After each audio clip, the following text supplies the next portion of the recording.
Boa noite, irmãos. Glória a Deus por mais um domingo. Hoje é dia 12/12 de 21. E hoje eu vou falar de um tema que, quando eu ouvi a primeira vez, eu não sabia o que significava, né? Porque a Bíblia situa três situações em relação a momentos da igreja. Fala primeiro na estéril, depois fala na casada, depois fala na solitária, né? E hoje nós vamos falar justamente nos filhos da solitária, né? Que solitária que é essa, né? Então nós vamos, para começar a falar nisso, nós temos que, primeiramente, irmãos, falarmos sobre a, a primeira fase que existiu no mundo. Por quê? Porque estima-se que o mundo tenha, que a Terra, né? Que a Terra tenha cerca de 4,5 bilhões de anos, né? A gente nem consegue imaginar, né, o que seria isso, né? 4,5 bilhões de anos. Sendo que os primeiros ensaios sobre a origem, né, da vida seria mais ou menos há 3,5 bilhões de anos.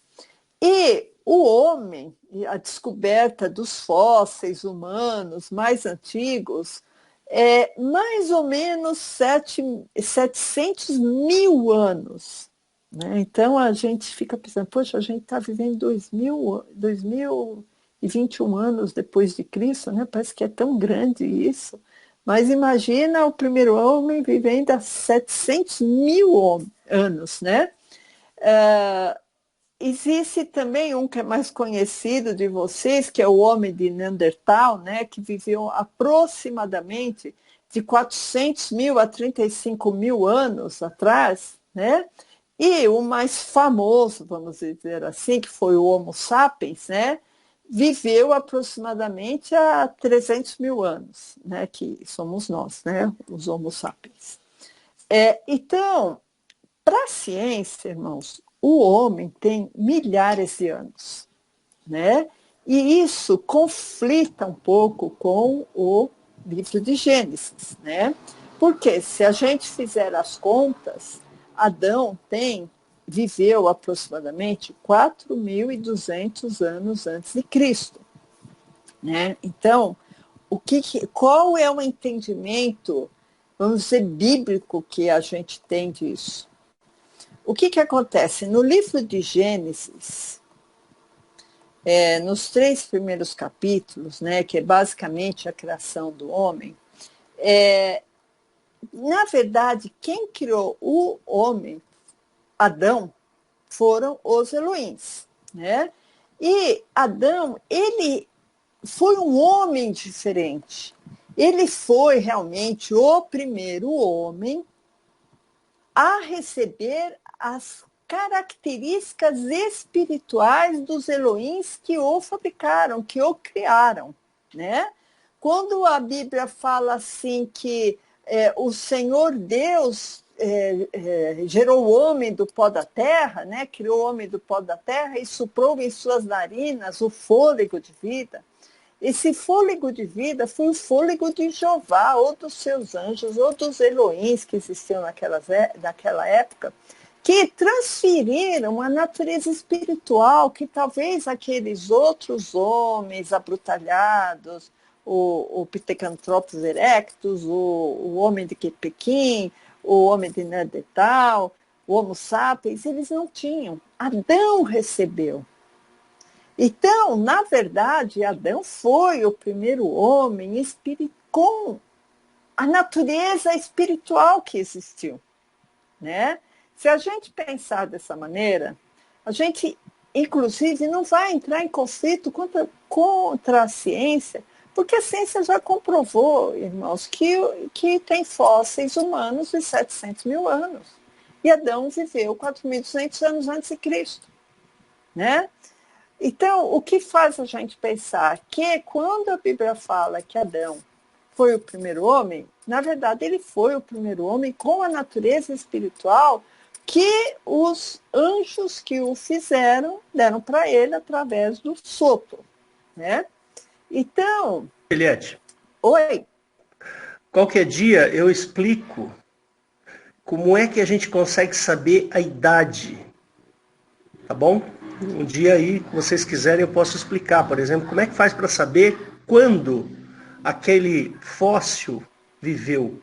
certo, através do carbono, né, da datação do Através do carbono, carbono, potássio, exatamente, tá? certo. Qualquer hora eu Então, explico.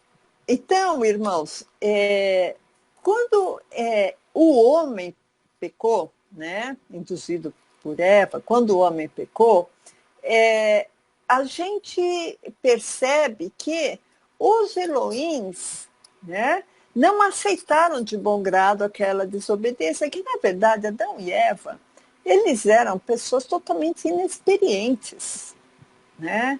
Eles não tinham uma Bíblia, um ensinamento, o Espírito Santo, eles não tinham nada. Eles tinham um anjo que descia lá falar com eles e tinha um outro anjo mau numa árvore induzindo eles ao pecado. E eles pecaram. Eles desobedeceram Jeová. E quando eles desobedecem Jeová, quando eles pecam, os Elohims conversam entre eles e falam, olha, eis que agora o homem é como um de nós, sabendo o bem e o mal. Né? Porque antes Adão ele era tão inocente, e depois que ele comeu daquele fruto, aí já veio a malícia, já veio o conhecimento do bem e do mal, e aí ele foi expulso do Éden, certo? Ele, quando ele foi expulso do Éden, que ele teve os primeiros dois filhos dele, que foram Caim e Abel, e Caim matou Abel, Caim foi, após matar Abel, ele foi expulso da presença de Adão e da Eva, foi para outros locais, né, fora daquele território que Adão e Eva estavam habitando, e lá arrumou uma mulher e criou uma cidade. Ele não se casou com a irmã dele. Né? Então, isso também é uma prova que existiam outras pessoas. Tanto assim que só após Caim sair da presença de Adão e Eva, que Adão voltou a coabitar com Eva e nasceu o terceiro filho deles, que chamou Sete. Né? E, além dessa parte histórica que existiu, irmãos, que realmente existiu, porque nós cremos na Bíblia, de Gênesis e Apocalipse, realmente Adão existiu, a gente também tem, como toda a Bíblia, uma lição espiritual. Porque Adão, na verdade, ele foi o primeiro homem com essa natureza espiritual, e Adão é uma figura de Cristo, né? Que tanto assim que a Bíblia fala, o primeiro Adão foi alma vivente, o último Adão, espírito vivificante. Então, existe uma alegoria na figura de Adão, como existe também uma alegoria na figura da Eva, né, a esposa de Adão, como a igreja, né?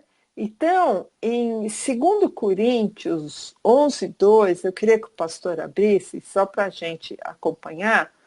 Eu só estou dando essa introdução, irmãos, para vocês verem qual foi a igreja estéril. Tá? Então, em 2 Coríntios 11:2, fala assim, porque estou zeloso de vós, com o zelo de Deus, porque vos tenho preparado para vos apresentar como uma virgem pura a um marido, a saber, a Cristo. Então, está se referindo à igreja. Mas temo que, assim como a serpente enganou Eva com a sua astúcia, então a serpente enganou Eva. Então ele está falando, eu temo que, como a serpente enganou Eva, assim também sejam de alguma sorte corrompidos os vossos sentidos e se apartem da simplicidade que há em Cristo.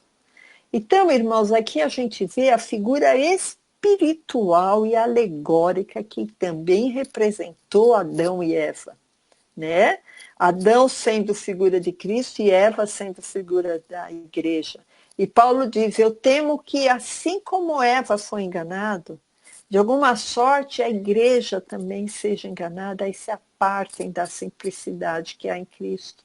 Porque o que está acontecendo, irmãos, é exatamente isso. A igreja foi mundanizada, a igreja foi contaminada, a igreja está se voltando ao Velho Testamento, a igreja está se voltando à lei. Tem igrejas que têm uma decoração toda judaica, que tem o menorá, aquele candelabro de 7 lugares para colocar nela, aquele menorá é um símbolo muito importante judaico, que tem a estrela de Davi, que tem a bandeira de Israel. Então, irmãos, essas igrejas evangélicas só estão faltando fazer sacrifícios de touros lá e de bodes, né? Porque toda a ritualística judaica e muitas igrejas também estão tão na lei que até guardam o sábado, irmãos. Até guardam o sábado, como os adventistas, né? Não come carne de porco, né? Então, todo aquele ritual, aquelas regras, aqueles preceitos da lei estão seguindo, eles estão na lei ainda. Eles se afastaram da simplicidade que é em Cristo. E muitas igrejas, irmãos, às vezes acabam adorando anjos ao invés de adorar Cristo, né?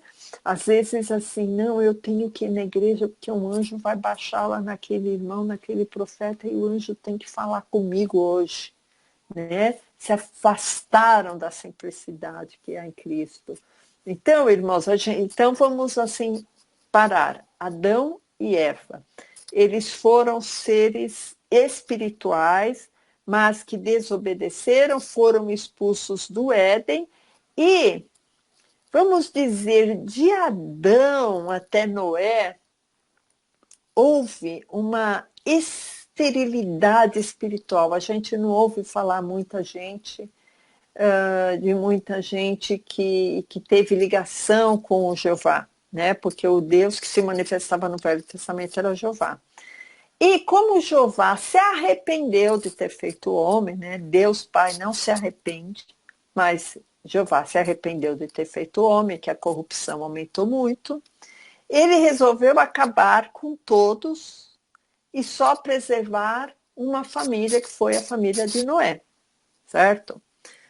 Noé achou graça diante de Jeová, né? Então ele foi poupado, ele e sua família, e precisaria de realmente ter uma família, porque o mundo ia acabar para construir a arca e ter um local próprio para colocar os animais, para a perpetuação das espécies, certo? Bom, de Noé até Abraão, a gente não ouve falar também em muita espiritualidade, né? Então, a gente vê que de Adão, na verdade, até Moisés, não houve muita prosperidade espiritual, né? Muito pelo contrário, muitos caíram. Algumas ilhas, vamos dizer assim, de espiritualidade, que foi em Abraão e na sua descendência, né? Abraão, Isaac e Jacó. Então, fora esse clã, fora essa família, a gente não via muita espiritualidade, né? Então, irmãos, esta foi a época da igreja estéril. Não existiu nada, quase nenhuma ligação entre Jeová e o homem, né? O homem caiu na corrupção, e o povo de Israel, descendentes de Abraão, Isaac e Jacó, as 12 tribos de Jacó, foram para o Egito, e na volta do Egito houve uma celebração de uma comunhão com a vinda da lei, como que simbolizando uma nova era em relação a Jeová e o seu povo, né? Então, em Isaías 54:1, fala justamente dessa época, tá? Dessa época da estéril, dessa época da casada e dessa época da solitária. né? Então, Isaías 54:1 fala assim: canta alegremente, ó estéril, que não deste à luz. Rompe em cântico e exclama com alegria, tu que não tiveste dores de parto. Porque mais são os filhos da mulher solitária do que os filhos da casada, diz o Senhor. Essa palavra, irmãos, que Isaías falou, provavelmente houve uma inspiração divina para ele falar essa palavra, porque fica tudo meio sem sentido, né? Canta alegremente, ó estéril, né? Rompe em cântico, tu que não tivesses dores de parto. Porque mais são os filhos da mulher solitária do que os filhos da casada, né? Então existiu uma estéril que foi da época de Adão até Moisés, e depois houve uma casada, uma igreja que aqui se denomina os filhos da casada. E também ele fala, olha, mais são os filhos da solitária do que da casada. Então, irmãos, tudo isso parece assim um pouco confuso da gente entender, e é exatamente isso que a gente vai explanar sobre essa ideia, tá? Então, a gente já viu a estéreo. A estéreo é essa comunhão fraca e débil que existiu desde Adão até Moisés, né? Então, essa igreja estéril termina basicamente quando Israel recebe a lei. Tá?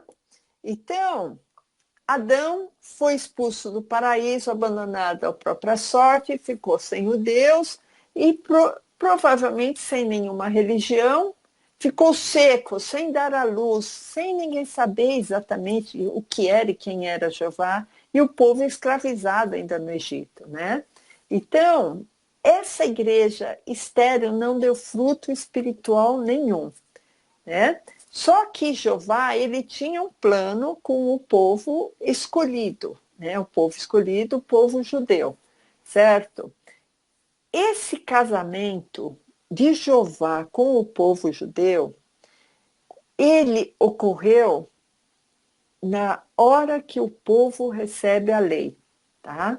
Então, irmãos, eu queria que o pastor abrisse em Isaías 54:5, tá? Isaías 54:5, que fala justamente dessa casada, né? Dessa igreja casada. Então, Isaías 54:5, porque o teu Criador é o teu marido. Então, já que já está modificando a situação, né? Porque antes era uma igreja totalmente estéril, só que aqui no verso 5 fala, porque o teu Criador é o teu marido, o Senhor dos Exércitos é o seu nome, e o Santo de Israel é o teu Redentor, que é chamado o Deus de toda a terra. Porque o Senhor te chamou como a mulher desamparada e triste de espírito, como a mulher da mocidade que fora desprezada, diz o teu Deus. Porque um breve momento te deixei, mas com grandes misericórdias te recolherei. Com um pouco de ira escondi a minha face de ti por um momento, mas com benignidade me compadecerei de ti, diz o Senhor teu Redentor. Então, irmãos, a gente vê que aqui existe assim Jeová pensando, não, eu estou reconsiderando, porque antes o homem estava totalmente isolado, mas agora eu quero ser Jeová pensando, tá? Eu quero ser o esposo dessa igreja. Ela vai ser a casada, né? Então, irmãos, existiu uma igreja estéril e existiu uma igreja que foi casada com Jeová, né? Então, em Gálatas 4:5, Gálatas 4:25, está descrevendo justamente o Monte Sinai, né? O que aconteceu lá no Monte da Arábia, que correspondia a Jerusalém. A gente sabe que Agar, ela é a figura da escravidão. Então, em Gálatas 4:25 fala: Ora, esta Agar é Sinai, o monte da Arábia que corresponde a Jerusalém, que agora existe, pois é escrava com seus filhos. Mas a Jerusalém, que é de cima, é livre, a qual é mãe de todas. Porque está escrito, olha esse verso, irmãos, que interessante. Alegra-te, estéril, que não dás à luz. A gente já leu esse versículo, certo? Esforça-te e clama, tu que não estás de parto, porque os filhos da solitária são mais do que são mais do que os da que tem marido. Então, os filhos da igreja solitária, ela é muito maior do que a igreja que Jeová se casou, né? Isso tudo, irmãos, eu estou falando no sentido alegórico, mas vocês vão entender, tá? Daqui a pouco vocês vão entender. Então, vocês veem aqui que Paulo em Gálatas repetiu a mesma coisa, tá? Que os filhos da solitária vão ser em muito maior número do que os filhos da casada, né? Então, Apocalipse se refere muito a isso, que a igreja do Cordeiro está se aprontando. Nós temos a parábola das 10 virgens, que também vemos que as virgens estão se aprontando para o noivo, né? O que acontece, irmãos? Vocês lembram que eu falei para vocês de como é o casamento judaico, né? O casamento judaico, geralmente a noiva, próxima do casamento, ela se afasta um pouco do noivo. E o noivo deixa um amigo para ver como é a noiva, para ajudar a noiva nas dificuldades dela, né? Então, o que aconteceu com a igreja? Após a ressurreição de Cristo, Jesus nos mandou o Espírito Santo como representante dele, mas Jesus não está mais pisando aqui na terra. A gente sabe que o nosso Deus é Pai, Filho e Espírito Santo. Mas Jesus, ele fala, ó, eu vou lá vos preparar lugar, né? Jesus está aguardando o momento certo dele vir para resgatar essa noiva. Nós somos a noiva de Cristo, irmãos. Então, eu sei, irmãos, que vários de nós têm passado grandes tribulações, irmãos. Mas a gente tem que ver que o nosso descanso não é aqui, irmãos. O nosso descanso é lá na glória. Jesus foi preparar uma cidade gloriosa para nós. Aqui nós estamos vivendo num mundo que jaz no maligno. Nós não somos desse mundo, nós não pertencemos a esse mundo. Então, irmãos, vamos lutar como soldados. Jesus, ele nos encara como soldados. Até eu queria que o pastor abrisse em 2 Timóteo 2, 3 e 4. Lê esse versículo, eu ia ler depois, mas eu quero ler agora, porque para que os irmãos tenham ânimo. Quando Paulo diz, né, a Timóteo, diz, sofre, pois, comigo as aflições como bom soldado de Jesus Cristo. Ninguém que milita se embaraça com negócios dessa vida, a fim de agradar aquele. Ninguém que milita se embaraça com negócios dessa vida, irmãos. Às vezes, nós cristãos começamos a nos embaraçar com muitos negócios dessa vida. Por que nós não devemos nos embaraçar com negócios dessa vida? Porque nós temos que agradar aquele que me alistou para essa guerra.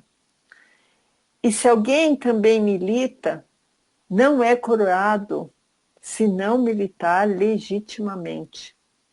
Vocês entenderam, irmãos? Nós estamos numa guerra. Aqui não é o nosso terreno de descanso eterno.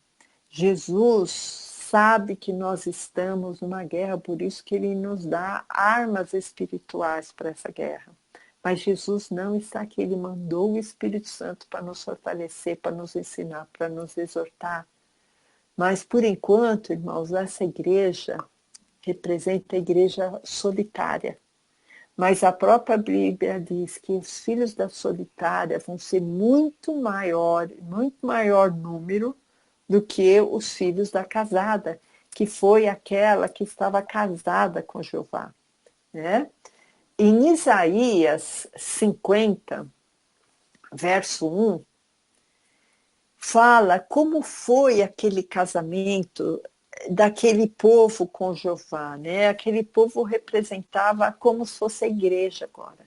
E era um casamento com um Deus de ira, um Deus que se irava, um Deus que trazia maldição, um Deus que se separava, divorciava e depois voltava. Sabe esses casamentos conturbados, irmãos?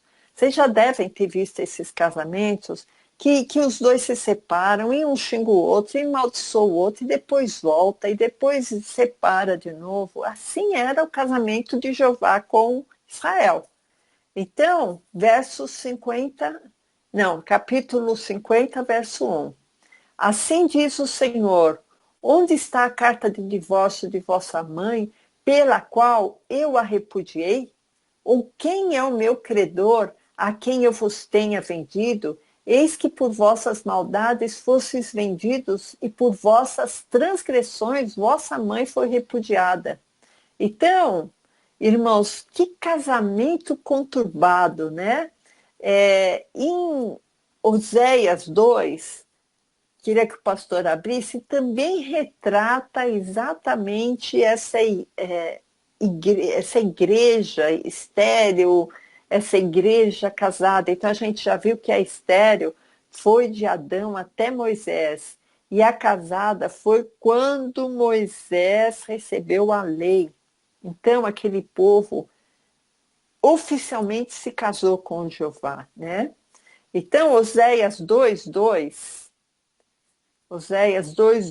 fala assim: contendei com vossa mãe, contendei, porque ela não é minha mulher e eu não sou seu marido. Essa aqui, irmãos, é a igreja estéril, tá?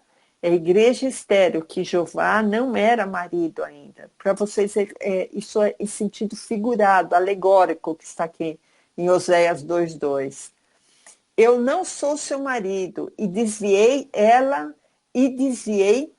eu não sou seu marido, e desviei ela as suas prostituições da sua vista, e os seus adultérios de entre seus seios. Então ele se desviou porque ela estava adulterando. Foi o que aconteceu na época de Noé, antes de Moisés, né?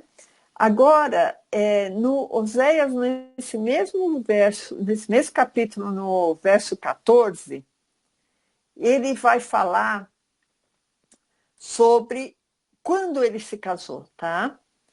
Portanto, eis que eu a atrairei e a levarei para o deserto e lhe falarei ao coração. E lhe darei as suas vinhas dali e o vale de Acor e a porta da esperança. E ali cantará como nos dias da sua mocidade e como no dia em que subiu da terra do Egito. E naquele dia, diz o Senhor, tu me chamarás meu marido e não mais me chamarás meu Senhor. Então, irmãos, a gente vê que antes do povo ir para o deserto era a igreja estéril. Depois que o povo foi para o deserto, e aqui está falando exatamente, é a igreja casada, a igreja que celebrou as núpcias no deserto, no Monte Sinai, tá? A gente viu exatamente isso. E também existe uma alegoria, irmãos, muito interessante.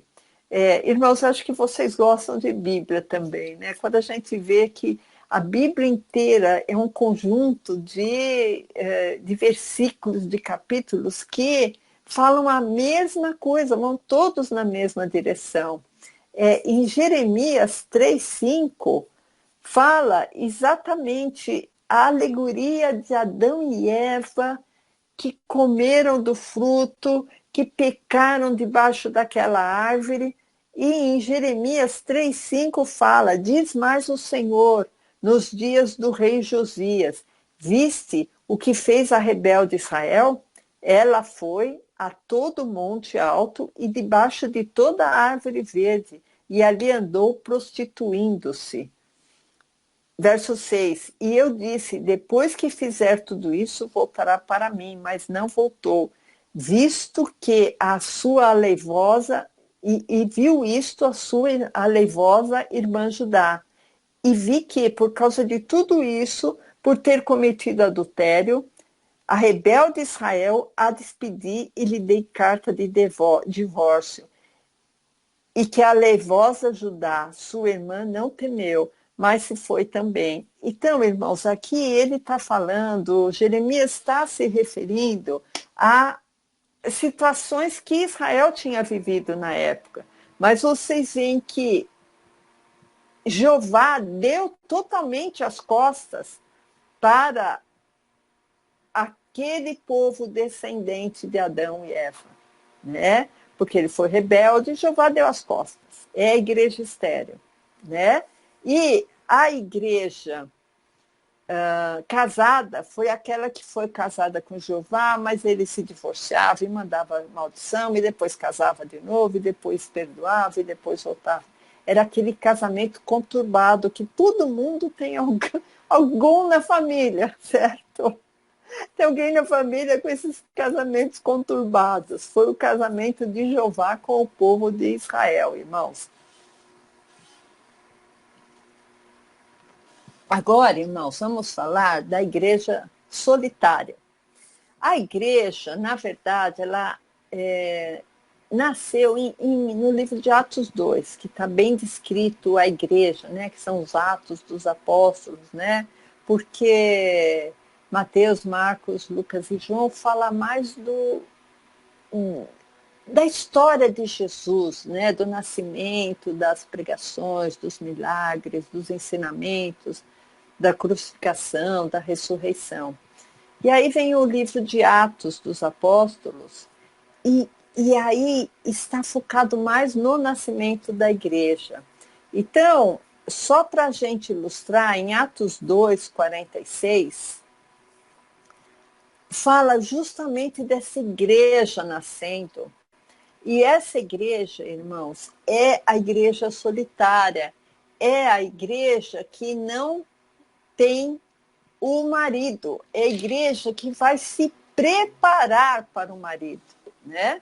Então, a gente vê aqui em Atos 2, 46, e perseverando unânimes todos os dias no templo, e partindo o pão em casa, comiam juntos, com alegria e singeleza de coração, louvando a Deus e caindo na graça de todo o povo. E todos os dias acrescentava o Senhor à igreja aqueles que haviam de se salvar. Então, irmãos, a gente vê que foi assim uma época muito efusiva, né? E o Senhor acrescentava, como o Senhor também agora acrescenta aqueles que vão se salvar, né? Que, por incrível que pareça, irmãos, muitas pessoas nos tempos atuais ainda estão se convertendo porque não veem esperança nesse mundo, né? Que aí o Espírito Santo toca no coração delas, e elas pensam, tem que existir algo a mais, tem que existir algum ser que vai me trazer paz, né? Que já estão desiludidas com esse mundo. Agora, os que estão de braços dados com esse mundo, realmente é mais difícil pensar em conversão, né? Então, irmãos, o que eu queria falar agora são os filhos dessa solitária. Os filhos dessa igreja solitária que estão esperando o noivo. Nós fazemos parte de um corpo. Nós fazemos parte da igreja de Cristo. Só que a gente vê que não é suficiente a pessoa entrar no corpo de Cristo, se batizar pelo batismo. Por quê? Porque o homem traz todos aqueles problemas daquele sopro divino que ele recebeu de Jeová, quando ele era o velho homem, e ele vai ter que, paulatinamente, né, se transformando no novo homem. Tá? No batismo tem um novo nascimento, mas O próprio apóstolo Paulo, o apóstolo Pedro, irmãos, eles falavam nessa necessidade paulatina de revestimento, de transformação. E isso, irmãos, não é assim, ó. O novo convertido, ele é um bebezinho que ele precisa de leitinho. E conforme ele vai crescendo espiritualmente, ele vai poder comer alimentos mais sólidos, né? Então, por isso que eu falo que o novo nascimento é instantâneo, mas o crescimento espiritual, ele é paulatino, ele vai indo de pouco, né? Por que que eu estou falando isso? Porque tem muitas pessoas que pensam, não, olha, eu sou filho da solitária, eu estou nessa igreja solitária e já é suficiente para minha salvação, porque Cristo morreu na cruz e está tudo bem, né? Só que, irmãos, a gente tem que mostrar frutos dignos de arrependimento, né? A gente tem que mostrar que realmente Cristo está vivendo em nós. A gente tem que mostrar que realmente o Espírito Santo está trabalhando dentro de nós. Porque senão aquele batismo que a pessoa foi submetida não foi um batismo, foi só um banho de água fria que ela tomou, né? Foi só assim um espetáculo para as pessoas verem. E, na verdade, o batismo é uma coisa muito importante, porque você está declarando para o mundo que você não quer mais andar de braços dados com o mundo e você vai ter uma autoridade espiritual que vai orar para que, através do batismo, ocorra um novo nascimento. É o verdadeiro milagre que acontece no batismo, é uma coisa muito séria. Só que quando você sai do batismo, você tem que buscar as coisas lá de cima, né? E não ficar de braços dados com o mundo, porque senão você não se converteu, você só se convenceu, né? Então, irmãos, eu queria que o pastor nem precisa abrir, é um versículo que a gente fala toda semana, irmãos, tá? Que é João 1,12. A todos quantos o receberam, deu-lhes o poder de se tornarem filhos de Deus. Então, a pessoa se batizou, se converteu, ela ganhou um poder para ser feitos filhos de Deus, porque naquele momento, o verso 13, ele não nasceu do sangue, não nasceu da vontade do varão, mas ele está nascendo de Deus. Então, se ele está nascendo de Deus, está nascendo pela vontade de Deus, Deus está dando um poder nas mãos dele. E ele tem que usar esse poder para realmente se tornar o filho da solitária, que está aguardando o seu noivo. E o noivo, irmãos, pelo que a gente está vendo, não vai demorar muito, né?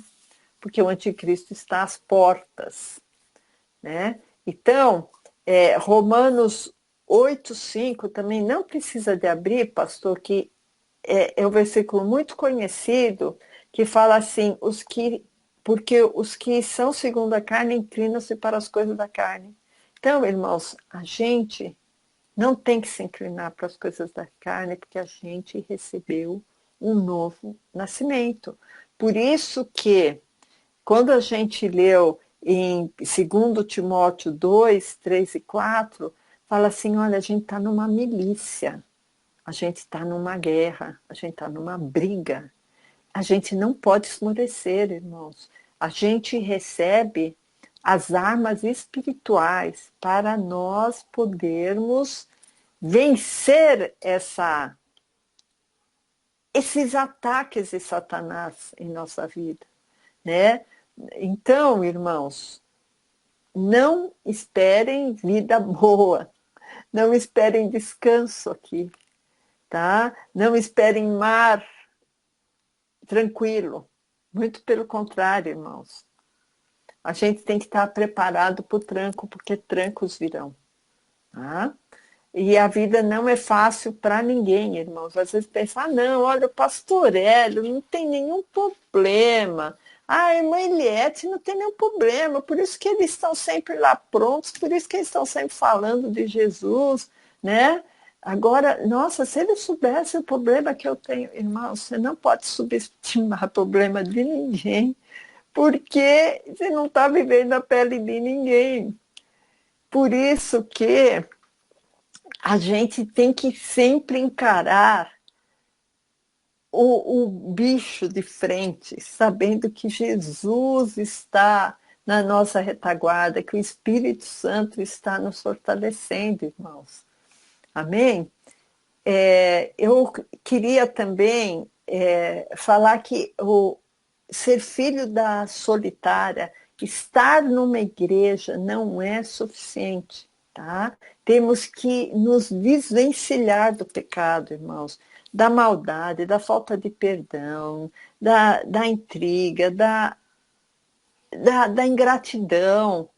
Eu só queria que o pastor abrisse em Gálatas 5,16, porque se a gente está no Espírito, a gente não pode estar na carne, porque a carne milita contra o Espírito. Então, Gálatas 5,16 fala assim: digo, porém, andai em Espírito e não cumprireis a concupiscência da carne, porque a carne cobiça contra o Espírito e o Espírito contra a carne, e esses opõem-se um ao outro para que não façais o que quereis. Mas se sois guiados pelo Espírito com E maiúsculo, não estáis debaixo da lei. Então, irmãos, nós não estamos debaixo da lei, então nós não estamos casados com Jeová, nós somos a igreja solitária que está aguardando Jesus Cristo, amém? Eu queria que o pastor abrisse também em Mateus 7,22. Não, olha, na verdade, esse versículo também é muito conhecido. Aquele que fala, Senhor, mas nós não profetizamos em teu nome. Então, irmãos, isso quer dizer que não é pelo fato de estar numa igreja, fazendo milagres, que está salvo, que está com Cristo, porque a graça foi dada. A graça foi dada, irmãos.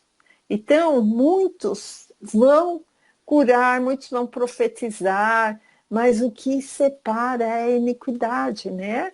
Nunca vos conheci, vós que praticais iniquidade, no verso 23.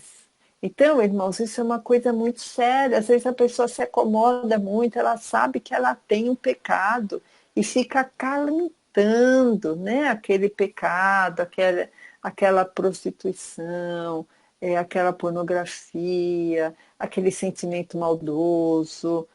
Não vamos acalentar o pecado, sabe? Aquela falta de perdão, né? Irmãos, isso é muito sério, tá? Bom, então, irmãos, a gente vê que o próprio apóstolo Paulo disse, né? Filhinhos, eu sinto dores de parto até que Cristo seja formado em vós. Isso quer dizer, irmãos, que é um processo, não é uma coisa instantânea, né? Cristo ser formado em nós. Mas tem que estar no caminho, certo? Tem que estar no caminho. Então, o crente espiritual é aquele crente que vai defender a Cristo e não defender uma placa de igreja. Isso é muito importante, irmãos, porque às vezes a pessoa entra numa certa denominação e o líder lá da denominação fala: você quer fazer parte da minha igreja? Então você vai ter que se batizar aqui, porque nós não aceitamos batismo de outra denominação. Porque essa denominação que salva, é nessa que você vai ser abençoado, é essa que tem a verdadeira salvação, é essa que prega a verdadeira doutrina cristã. Então, irmãos, a gente vê que o próprio apóstolo Paulo repreendeu isso, né? Porque ele quis dizer, olha, é Cristo, não é eu sou de Paulo, eu sou de Apolo, nada. É Cristo que tem que ser formado em nós, irmãos, e não denominação de igreja. A igreja é importante, sim. O cristão ele não pode ser desigrejado. Existe uma modinha há alguns anos de cristão desigrejado.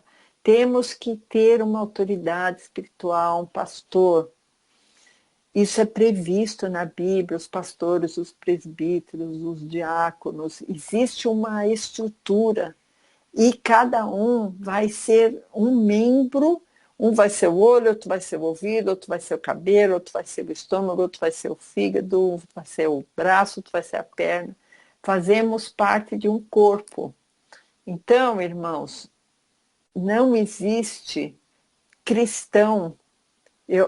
Logicamente existe, mas não existe uma base bíblica para cristão desengrejado, cristão solo, sozinho, né? Então, irmãos, a gente vê que não adianta fazer sinais, não adianta fazer prodígios, o que adianta é fazer a vontade de Deus, é se afastar da iniquidade. Então, eu queria falar algumas evidências do filho da solitária, né?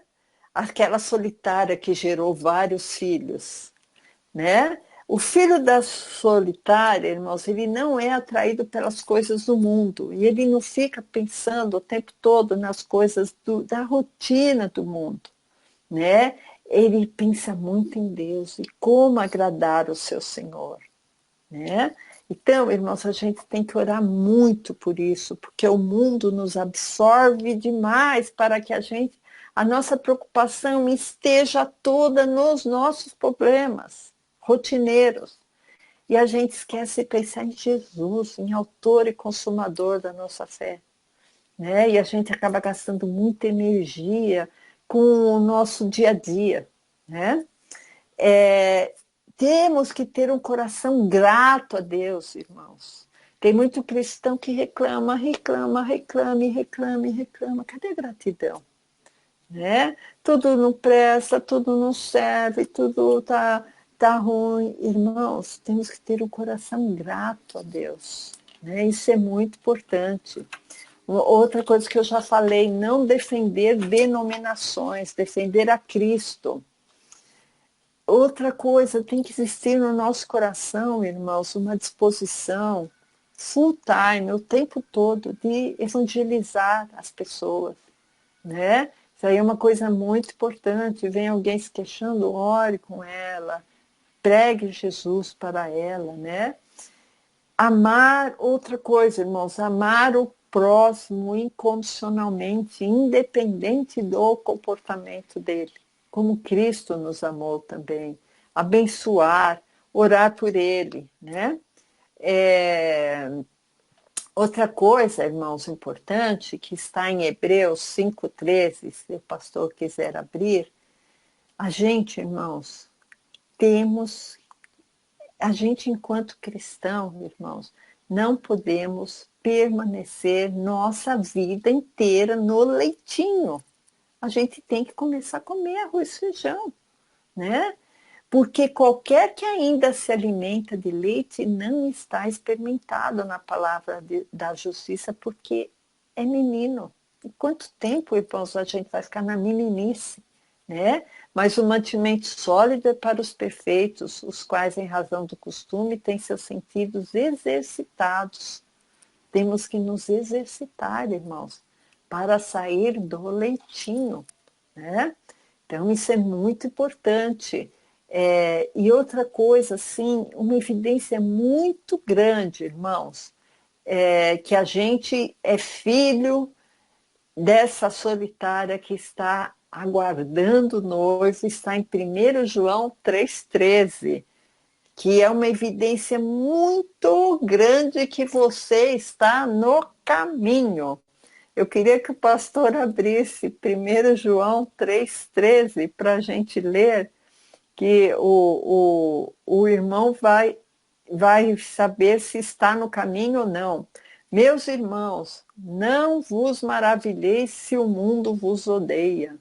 Nós sabemos que passamos da morte para a vida porque amamos os irmãos. Quem não ama seu irmão permanece na morte. Qualquer que odeia seu irmão é homicida. Irmãos, então, nos deter no verso 13, nesse momento, tá? Também, logicamente, o verso 14 está falando do amor. O mundo nos odeia. A gente está vendo isso mais do que nunca, irmãos. Vocês lembram aquela pregação que eu fiz sobre a nova era? Que falava todas aquelas qualificações dos cristãos, que os cristãos são fundamentalistas, que eles promovem guerra, que eles perseguem as outras religiões. E existe, irmãos, um ódio latente em relação ao cristão. Tá?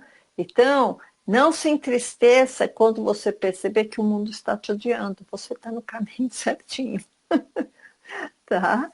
Então, irmãos, nós somos gerados em Cristo, não de uma semente corruptível, mas de uma incorruptível, irmãos. E essa semente corruptível permanece para sempre. É isso, irmãos, que nos traz plenitude, irmãos. Não é coisas materiais, não são coisas materiais, não são respostas que o mundo nos dá. O que nos traz plenitude, irmãos, é receber coisas eternas, é receber a luz que vem do alto. O homem, existe uma fome interna no homem para que o homem possa buscar essas coisas. E nós somos, irmãos, parecidos com Jesus para que façamos boas obras. Nós somos filhos da solitária, então nós temos que fazer boas obras para refletir o nosso Pai, né? Se nós estamos ressuscitados com Cristo, temos que buscar as coisas lá de cima. Nós somos filhos da solitária, da igreja solitária, que ainda não está com seu noivo aqui, está aguardando o noivo. Então, irmãos, vamos buscar as coisas de cima, porque nós já estamos assentados nos lugares celestiais, né? Então, temos que nos renovar, né? Efésios 4, 23, irmãos, eu vou terminar com esse versículo, porque já está se estendendo, né, esse estudo dos filhos da solitária, mas vocês entenderam exatamente quem é estéril, que foi de Adão a Moisés. No deserto houve o casamento, e esse casamento, quem está com Jeová está com esse marido irado, com esse marido que manda maldição, com esse marido castigador. Jesus, irmãos, nunca repudiou a sua igreja.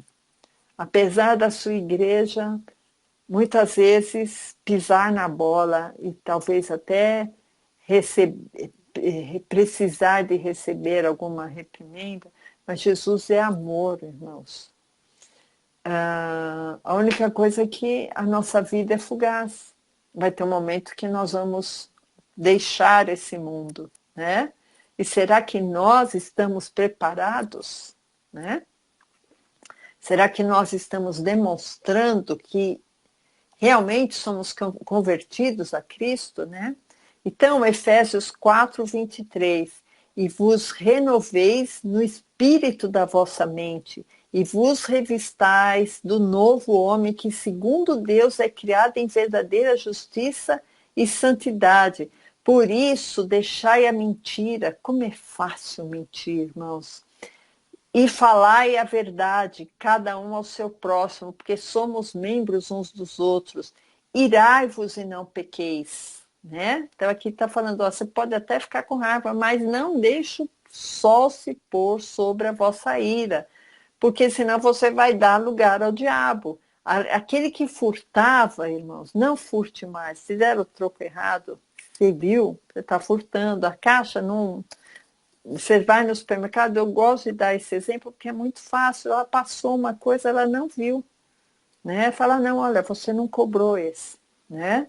Aquele que furtava, não furte mais, antes trabalhe, fazendo com as mãos o que é bom para que tenha o que repartir com o que tiver necessidade. Não saia da vossa boca nenhuma palavra torpe, mas só a que for boa para promover edificação. Não entristeçais o Espírito Santo. Toda amargura, ira e cólera e gritaria e blasfêmia, toda malícia sejam tiradas diante de vós. Antes, sede uns para com os outros benignos, misericordiosos, perdoando-vos uns aos outros. Então, irmãos, a Bíblia ela é tão farta em conselhos, né? para que os filhos da solitária realmente herdem o reino de Deus, né? Então, irmãos, essa igreja solitária, ela tem uma, um caminho a cumprir. Essa igreja solitária, ela está aguardando o noivo. Só que muitos filhos têm nascido dessa igreja solitária. Muitos filhos têm nascido, irmãos. E vamos aguardar o noivo, aguardar o noivo com esperança, com gratidão, não com lamúrias, não com ingratidão. Mas o noivo, irmãos, uma coisa a gente pode saber: o noivo está às portas. Jesus está às portas, porque o anticristo está entre nós. O anticristo está se manifestando.